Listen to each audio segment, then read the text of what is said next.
Pemirsa, jelang malam Paskah, ribuan jemaat hadir untuk mengikuti Sabtu Vigili yang merupakan bagian dari rangkaian perayaan Paskah. Sejak sore tadi, jemaat mulai memadati area gereja untuk mengikuti misa yang penuh makna yang menandai transisi dari masa sengsara menuju kebangkitan. Misa berlangsung pada pukul 5 sore dengan pengamanan yang cukup ketat di area sekitar gereja.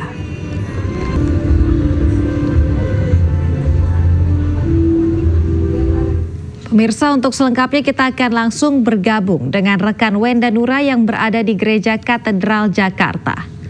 Wenda, selamat malam. Seperti apa situasi pasca misa di Gereja Katedral saat ini?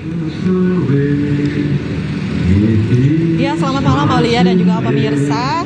Dapat kami laporkan suasana saat ini di tempat kami melaporkan, tepatnya dari Gereja Katedral Jakarta Pusat. Saat ini sudah diramaikan oleh ribuan jemaah yang sedang melakukan perayaan misa Sabtu Vigili atau misa malam Paskah. Dan berdasarkan pantauan kami sejak sore hari tadi, ini sudah diramaikan dan dipadatkan oleh para jemaah baik di area dalam gereja maupun di area luar gereja.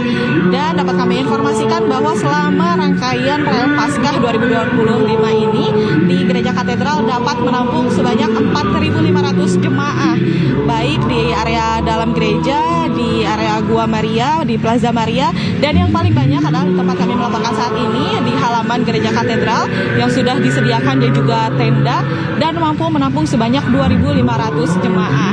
Nah, untuk misa Sabtu Vigili ini sudah dimulai sejak pukul 5 sore hari tadi dan dimulai dengan upacara cahaya, yakni pemberkatan api dan penyalaan lilin Paskah. Dan ada yang menarik juga Aulia dan juga pemirsa, bahwa tadi di sini juga ada simbolis upacara pembongkaran makam Yesus. Jadi itu merupakan simbolis dari kebangkitan Yesus. Jadi ketika makamnya dibongkar, ini sebetulnya udah kosong karena Yesusnya sudah bangkit. Kurang lebih seperti itu Aulia. Nah, selanjutnya misa Sabtu Vigili ini dilanjutkan dengan pembacaan kitab suci yang menceritakan perjalanan keselamatan umat manusia. Dan sejak sore hari tadi pengamanan di area Gereja Katedral memang cukup ketat. Petugas dari Gereja Katedral bekerja sama dengan pihak kepolisian untuk mengamankan jalannya ibadah ataupun perayaan malam Paskah ini, agar para jemaah yang tengah beribadah ini merasa aman dan nyaman. Dan dapat kami sampaikan juga Aulia dan juga pemirsa bahwa perayaan Sabtu Vigili atau malam Paskah ini menjadi penutup dari masa Prapaskah atau Pekan Suci Paskah dan menyambut masa Paskah sebagai masa penuh harapan dan penuh sukacita bagi seluruh umat Katolik di seluruh dunia. Sementara demikian yang dapat kami laporkan, Aulia. Baik, terima kasih Wenda melaporkan langsung dari Gereja Katedral Jakarta. Selamat bertugas kembali. Selanjutnya pemirsa, ruas jalan Yosudarso arah Pelabuhan Tanjung Priok Jakarta Utara sudah kembali lancar mulai pagi tadi. Kemacetan yang mengular seperti beberapa hari lalu sudah tidak terlihat.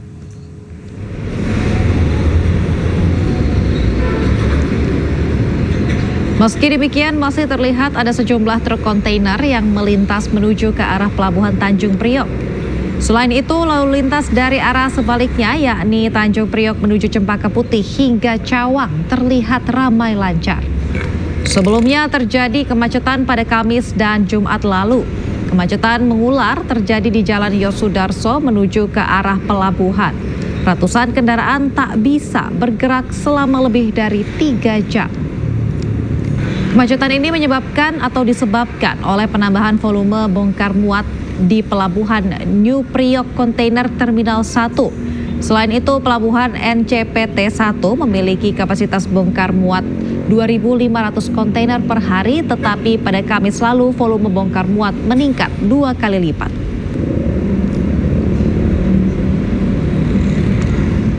Gubernur Jakarta Pramono Anung meminta maaf kepada masyarakat terkait dengan peristiwa kemacetan parah yang terjadi di Tanjung Priok.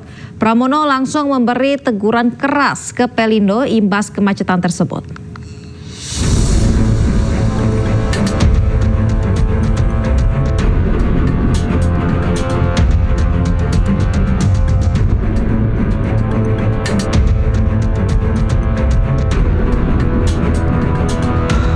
Gubernur Jakarta Pramono Anung meminta maaf kepada masyarakat terkait peristiwa kemacetan parah yang terjadi di Tanjung Priok.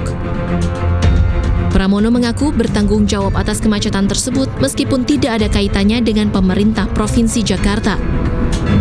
Permintaan maaf disampaikan Pramono usai bersepeda bersama ratusan masyarakat di Balai Kota Sabtu pagi.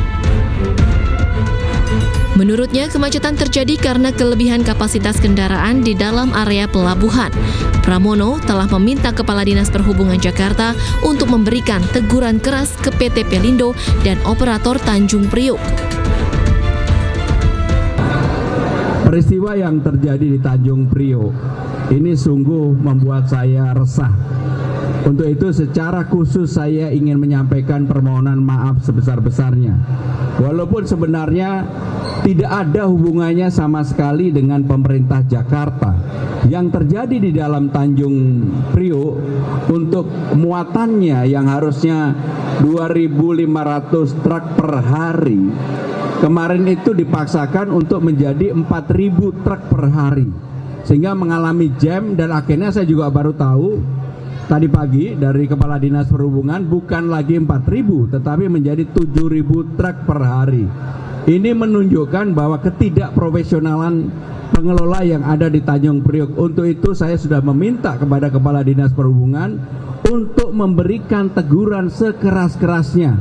Karena sudah 3 hari kemacetan ini nggak boleh terjadi kembali.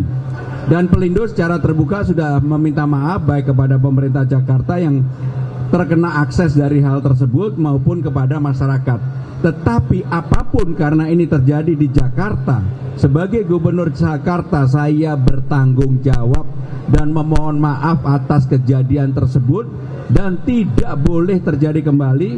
Bahkan tadi saya sudah sampaikan kepada Kepala Dinas Perhubungan, kalau diperlukan saya akan berkirim surat kepada Pelindo untuk memberikan peringatan sekeras-kerasnya atau cukup dengan Kepala Dinas. Dan yang penting ini tidak boleh terjadi kembali. Pramono berharap peristiwa serupa tak terulang kembali karena telah merugikan masyarakat. Dari Jakarta, Syahreza Zanski, Pandu Priyo, iNews melaporkan.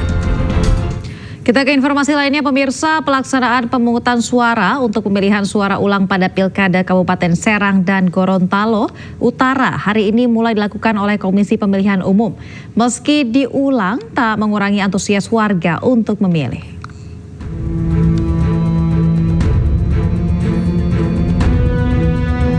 Komisi Pemilihan Umum Kabupaten Serang hari ini mulai melakukan pelaksanaan pemungutan suara ulang pada Pilkada Kabupaten Serang. Pelaksanaan pemungutan suara ulang diikuti oleh 2 pasangan calon bupati dan wakil bupati Serang, yaitu pasangan nomor urut 1 Andika Hazrumi, Nanang Supriyatna, dan pasangan nomor urut 2 Ratu Rahmatuz Zakiyah, Najib Hamas bersaing untuk mendapatkan perolehan suara. Pelaksanaan pemungutan suara ulang dengan jumlah daftar pemilih tetap sebanyak 1.225.871 dengan jumlah tempat pemungutan suara sebanyak 2.355 yang tersebar di 326 desa se-Kabupaten Serang. Meski dilakukan pemilihan suara ulang, namun warga tetap mengaku antusias untuk mengikuti prosesnya.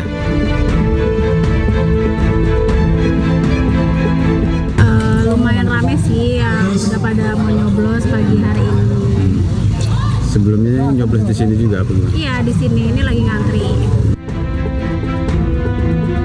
Sementara itu, Ketua KPU Kabupaten Serang Muhammad Nasehudin mengatakan pada pelaksanaan pemungutan suara ulang ini optimis partisipasi meningkat karena pihaknya sudah melakukan sosialisasi secara masif dan maksimal.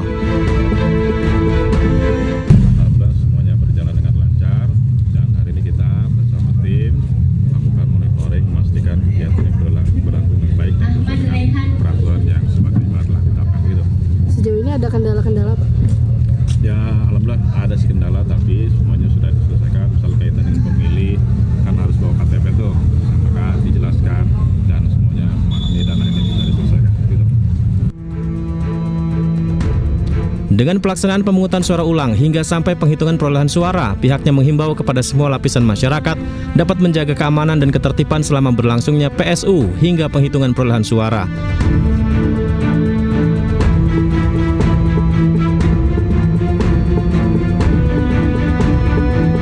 Sama seperti di Serang, pemilihan suara ulang hasil putusan Mahkamah Konstitusi di Kabupaten Gorontalo Utara juga dilaksanakan.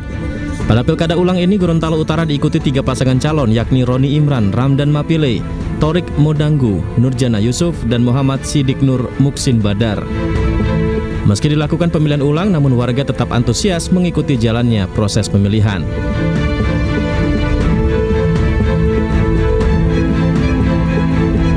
Jalankan, alhamdulillah antusias masyarakat itu memang luar biasa.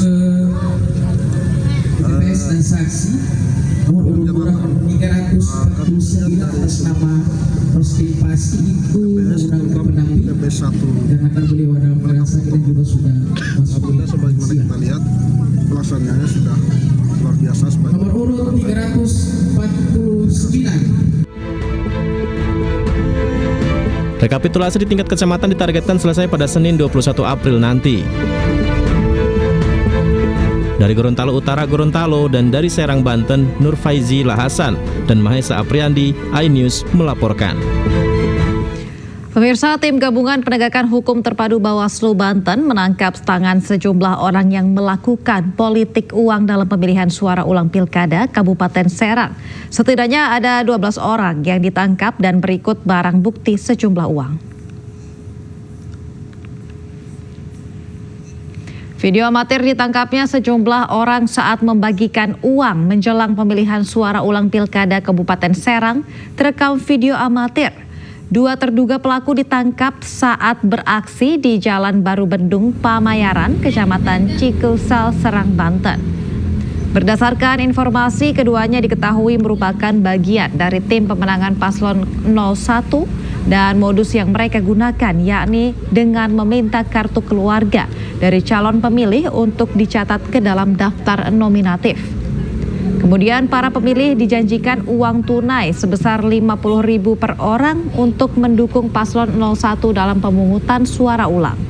Setidaknya ada 12 orang yang ditangkap Gakumdu Bawaslu Banten, berikut barang bukti sejumlah uang. Bawaslu sendiri kebetulan masih dalam